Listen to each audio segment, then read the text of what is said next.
Assalamualaikum warahmatullahi wabarakatuh. Bertemu kembali dengan saya Bapak Muhammad Taufik SPD MPD. Bagaimana kabar anak-anak semua? Alhamdulillah baik. Tetap semangat ya untuk mengikuti pelajaran pada kali ini. Anak-anak, pada kesempatan kali ini kita akan belajar sejarah Indonesia pada bab 2.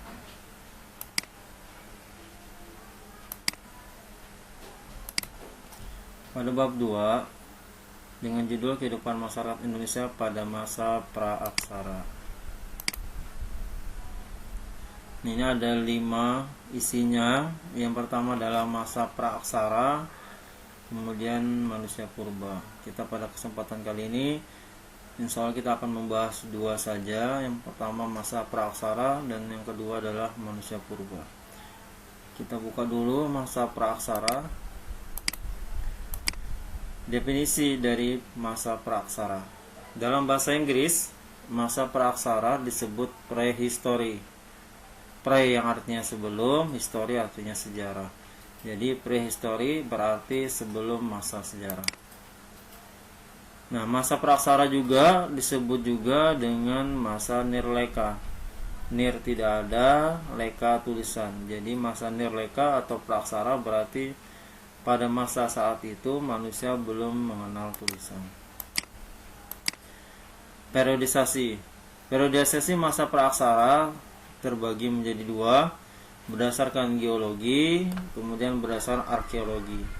Berdasarkan geologi mengacu pada umur lapisan bumi, yaitu ada zaman Arkeozoikum, Azoikum, yang kedua zaman Paleozoikum, yang ketiga zaman Mesozoikum, yang keempat zaman Neozoikum atau Kenozoikum. Kemudian berdasarkan arkeologi mengacu pada teknologi purba hasil temuan penelitian arkeologinya. Yang pertama zaman Paleotikum, kedua zaman Mesolitikum, ketiga zaman Neolitikum, keempat zaman Megalitikum, dan yang kelima zaman logam. Kita lanjut pembahasan kedua tentang manusia purba. Lokasi penemuan manusia purba di Indonesia. Ada Sangiran, Trinil, Wajak, Flores. Wilayah Indonesia diperkirakan menjadi tempat hunian manusia purba. Beberapa daerah di Indonesia menjadi tempat hunian manusia purba, antara Sangiran, Trinil, Wajak, dan Flores. Sesuai dengan gambar peta ini ya. Nah, ini Sangiran daerah sini, Trinil sini, Wajak sini, Flores berada di sini. Lanjut. Jenis-jenis manusia purba di Indonesia. Manusia purba ditemukan di Indonesia terdiri atas berapa jenis? Jenis-jenis manusia tersebut yaitu Meganthropus, Pithecanthropus, dan Homo sapiens. Ini secara garis besarnya ya. Jadi ada 3 yang ditemukan di Indonesia: Meganthropus, Pithecanthropus, dan Homo sapiens. Ini museum purbakala di Sangiran. Kemudian Meganthropus. Fosil Meganthropus pertama kali ditemukan oleh Van Coningswell pada 1941 di desa Sangiran, sekitar lembah Sungai Bengawan, Solo. Meganthropus merupakan jenis manusia purba paling tua. Lanjut. Pithecanthropus. Pithecanthropus merupakan jenis manusia purba yang paling banyak ditemukan di Indonesia. Sisa-sisa kehidupan Pithecanthropus dapat ditemukan di Mojokerto, Gedung Trubus, Trinil, Sangiran, Sambung Macan, dan Gandong. Nah, Pithecanthropus yang ditemukan di Indonesia, Pithecanthropus mojokertensis dan Pithecanthropus erectus.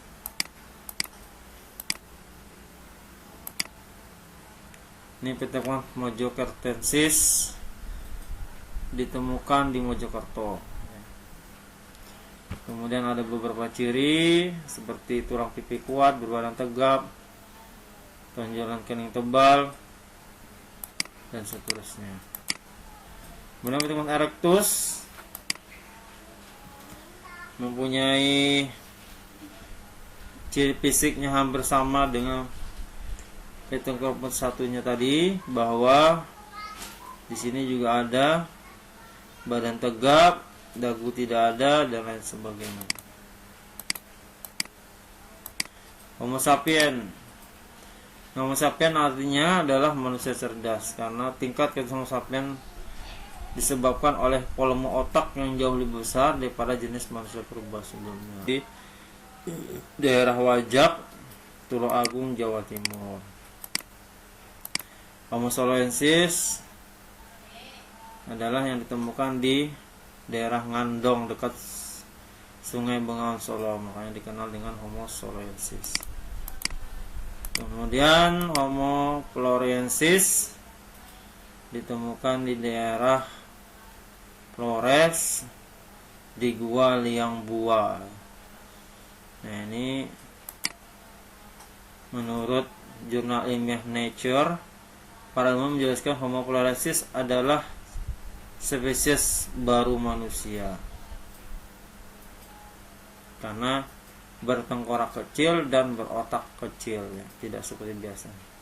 Ya, demikian penjelasan pada kesempatan kali ini yang berkaitan pada bab 2 sejarah Indonesia, yaitu tentang masa praaksara dan manusia purba. Demikian tadi penjelasan Bapak mengenai materi yang telah disampaikan.